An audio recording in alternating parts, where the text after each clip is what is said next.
तो क्या आप जानते हो कि एक बार स्वयं श्री कृष्ण ने श्री राधा जी से मिलने के लिए साड़ी पहनकर अपना रूप बदला था।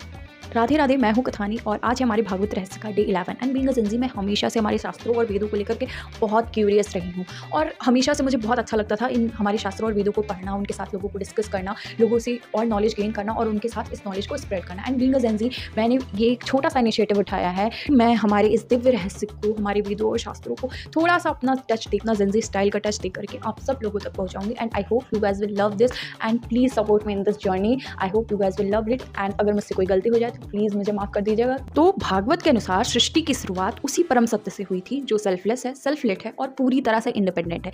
जब मन दुनिया में फंसता है तब वो उलझ जाता है, लेकिन जब वही मन भगवान में टिकता है तो वो शांत, प्योर और लाइट बन जाता है। इच्छा इम्प्योरिटी की रूट कॉज है। जहाँ कामना है वहीं अशांति और जहाँ स्मरण है वहाँ मंगल है। कहते हैं देवता भी भक्त के ध्यान से थोड़े से जेलस हो जाते हैं क्योंकि रिमेम्बरेंस इंसान को डिवाइन बना देती है। कृष्ण की एक कहानी आती है कि वो राधा जी से मिलने के लिए चंद्रावली का रूप धारण करते हैं, यानी कि लव में कोई ईगो नहीं होता, बस सरेंडर होता है। उन्हें साड़ी पहनी, अपना रूप बदला, एक आदमी से एक औरत का रूप धरा और वो राधा जी से मिलने के लिए गए। इस कहानी से हमें यह सीखने को मिलता है कि प्यार में कभी भी कोई ईगो नहीं होता, प्यार में होता है सिर्फ सरेंडर। रुक्मणी भी सभी देवताओं की पूजा करती थी, लेकिन उनका दिल सिर्फ श्री कृष्ण में टिका होता था। यही है वन पॉइंटेड डिवोशन।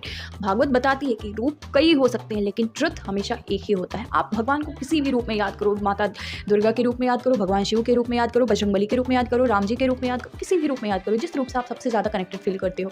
बट आप कहीं ना कहीं याद तो सिर्फ एक उस ईश्वर को ही कर रहे हो। ये सारे वैसे ही हैं जैसे एक दिया होता है, उस दिए के सामने हम जो भी कलरफुल ग्लास रख देते हैं उसी ग्लास की रोशनी हमें दिखाई पड़ती है, उसी कलर की रोशनी हमें दिखाई पड़ती है। और असली रोशनी तो उस दिए से ही आ रही है ना। अब आप आगे चाहे जो कलर रख दो, पानी तो पानी ही रहता है, उस पानी को आप जिस शेप में रख दोगे पानी उस शेप का रूप धारण कर लेगा। तो बिल्कुल वैसा ही ईश्वर होता है। हमें जिस रूप से कनेक्टेड फील होता है हम उस रूप को याद करते हैं, पर याद तो हम उस ईश्वर को ही कर रहे हैं।